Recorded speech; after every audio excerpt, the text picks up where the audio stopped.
ስለ ሁሉም ነገር እግዚአብሔር ይመስገን፣ አሚን ይመስገን። እንኳን ደስ አላችሁ ቅመምዬ። በእውነት በጣም ደስ የሚል ነገር ነው። በእውነት ደስታችሁ ደስታችን ነው። ስታዝኑ፣ ስትከፉ፣ ስትጣሉ፣ ስትብጣብጡ ከእናንተ ሞር እየተረበሸ የነበረው ኦዲየንስ ነበረና ስለዚህ ኦዲየንስ ደግሞ እንደዚህ ስትሆኑ ኒንጃ ከእናንተ በላይ የተደሰተው ኦዲየንስ ነው ብዬ አስባለሁኝ። ያው ኮመንቱን ማየት መቻል አለባችሁና በዛ መገመት ትችላላችሁ ማለት ነው። እና ደስታችሁ ደስታችን ነው። ከአሁን በኋላ የሰው ወሬ እንዳትሰሙ እንዳልኳቸው። ብሩክ የሰው ወሬ አይሰማም ማለት በቃ እንደዚህ አይነት ኡኬርስ ነው ምንትን አይልም። እና ቅመምዬ የሰው ወሬ ከአሁን በኋላ አንዳችን መስማት የለብሽም። ማመን አለብሽ አንድና አንድ ከእግዚአብሔር በታች ፍቅረኛሽ ወይም ባልሽ ብቻ ነው ማለት ነው። እና እናንተ መሀል ገብቶ የሚበጠብጣችሁን አጠገባችሁ ያለውን ቤተ ክርስቲያን ጠላ ከለላ ይሆናችሁ። በእውነት በጣም በጣም ደስ የሚል ነገር ነው። እኔንጃ በስማም በተለይ ማለት ነው እመቤታችን ቅድስት ድንግል ማርያም ቦታዋን አግኝታለች። የእውነት ሀይሚ ቤት አብሶ እንትን ሲጭቃጨቁ ምናምን ቪዲዮ ሲሰሩ በጣም ነበረ እንትን የምትለኝ ማለት ነው። ማለት አንደኛ ነገር ቦታው እዛ አልነበረም። እንደዛ የምታደርጉ እንደዛ ስዕል አድኖ አይደረግም። ቢያንስ 1 ሜትር ቢሆን ራሱ ከፍ በጠረጴዛ ማስቀመጥ አለባችሁ። ምንም ቤቱ የተበሳ ባይሆንም ማለት ነው። እና በጠረጴዛ ላይ ማስቀመጥ አለባችሁ። መሬት ላይ እንደዛ አታድርጓት ማለት ነው። የምታደርጉም ካላችሁ ፕሊስ ፕሊስ እንዳታደርጉ ማለት ነው። በእውነት በጣም ነበረ በቃ ኒንጃ በስማም። እና አሁን ቦታዋን አግኝታለች። መኝታ ቤት ለምንድን ነው ስዕል አድኖ ሰቀላችሁ ያላችሁ አላችሁ። እነሱ እኮ ባለትዳር አይደሉም። ባለትዳር ቤት ስዕል አድኖ አይደረግም። መኝታ ክፍል ባልና ሚስት አንድ ላይ የሚያድሩ ነገር ከሆነ ክፍላቸው ላይ ስዕል አድኖ በጭራሽ መደረግ የለበትም፣ አይደረግም ማለት ነው። እነሱ አሁን ባለትዳር አይደሉ። ሀይሜ የራሷ ክፍል ነው፣ ብሩኬም የራሱ ክፍል ነው። ይህ ምን ማለት ነው? እንደዛ የምትሉት ማለት ነው። ሌላው ደግሞ ስዕል አድኖን ሰብስባችሁ የጸሎት ቤት አድርጉ። እነሱ ሲጸልዩ ነው እንዴ? ምክራችሁ እኮ አይከፋም፣ ደስ የሚል ምክር ነው። ነገር ግን የጸሎት ቤት ማለት ነው ስዕል አድኖ ሰቅላችሁ ሰብስባችሁ ሰቅላችሁ ዘግታችሁ የሚቀመጥ ቤት አይደለም። ገብታችኋል? በየጸሎት ሰዓቱ ገብታችሁ የምትጸልዩበት የምትሰግዱበት ከፈጣሪያችሁ ጋራ የምትወያዩበት የምትነጋገሩበት የጸሎት ቤት ነው። አሁን እነሱ እንደዚህ የሚያደርጉ ልጆች ናቸው እንዴ? በተለይ ብሩኬ ማለት ነው።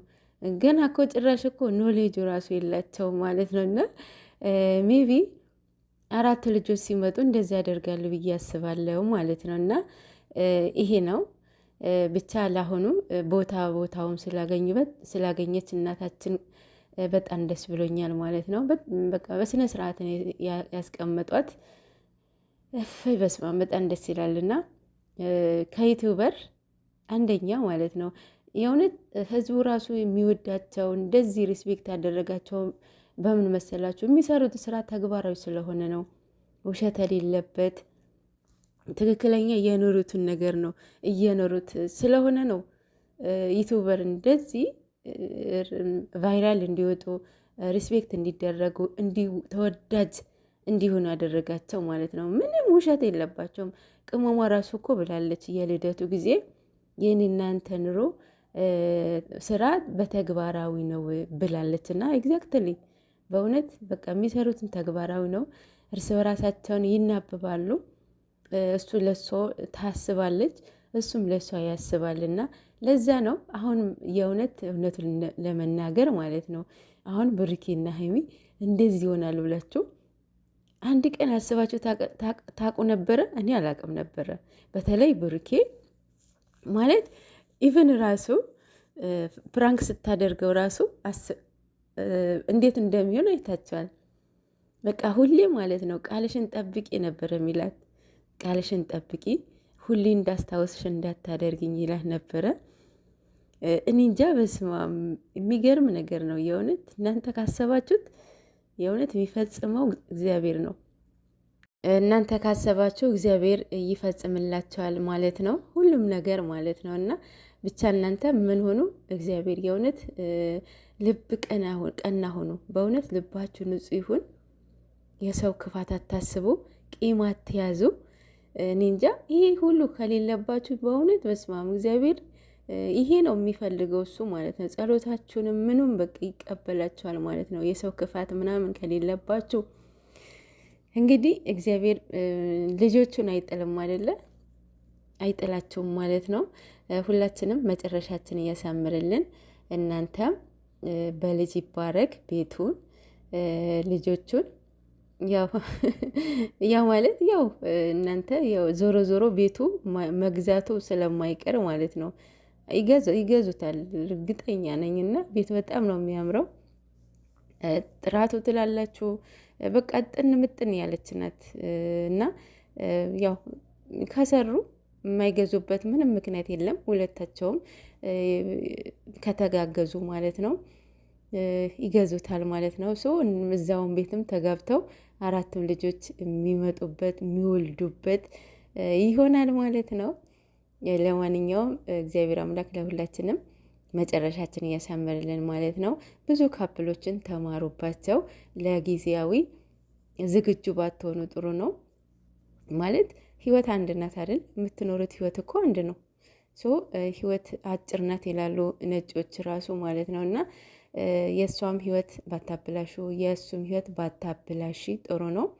ለስራ ብቻ እያላችሁ ማለት ነው። የራሴ ሰው የምትሉ ማለት በቃ የራሴ የልጆች አባት የልጆች እናት ትሆናለች ይሆናል ካላችሁ ካሰባችሁበት በቃ ትክክለኛ ህይወት ኑሩ። ውሸት የሌለበት ያልተሞላበት የእውነት ትክክለኛ ማለት ነው። እግዚአብሔር የሚወደውን ይሄ ነው። ምንም ያህል ኪሳችሁ ፉል ቢሆንም ምንም ያህል ማለት ነው። በእውነት የሆነ ጊዜ የሆነ በሽታ አምጥቶ ነው የሚጥልባችሁ። ለምን እንድትማሩበት ማለት ነው። የዛኔ ኪሳችሁ የሞላውን ይሄ ሆዳችሁን ያበጠውን ልባችሁን ይሄ ያሳበጣችሁትን በብሩ እድናለሁ ብትሉ ኔቨር አትድኑ፣ በእውነት አትድኑ ማለት ነው። የመጣችሁበትንም ማትርሱ፣ መነሻችሁንም ማትርሱ። ለዚህ ያደረሳችሁትን ሰው ያደረሳችሁ ሰው ኢግኖር አታርጉት። የእውነት ብቻ ለሁላችንም እግዚአብሔር ልቦና ይስጠን ማለት ነው።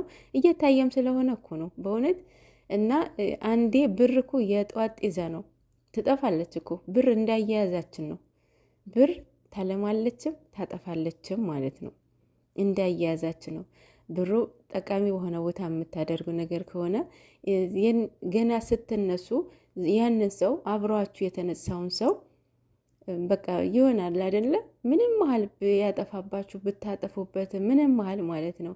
በቃ ስትነሱ መጀመሪያ ጓደኛዬ ነው ፍቅረኛዬ ነው ብላችሁ አይደለ የተነሳችሁት።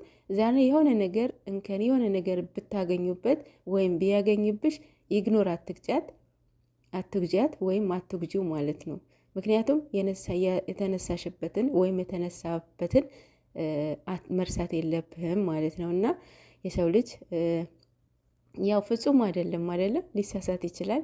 ግን ደግሞ ከስህተቱ እየታረማችሁ ብትኖሩ ባይ ነኝ። ምክንያቱም የተነሳችሁት ከሱ ጋር ስለሆነ ማለት ነው። ብር የእውነት እኔ ሁሌ ነው ምለው፣ እኔ ሀይሚና ብሩኬ ብር አይቀይራችሁ ነው ምለው። በእውነት ብር አይቀይራችሁ፣ ሚዲያ አይቀይራችሁ ነው ምለው።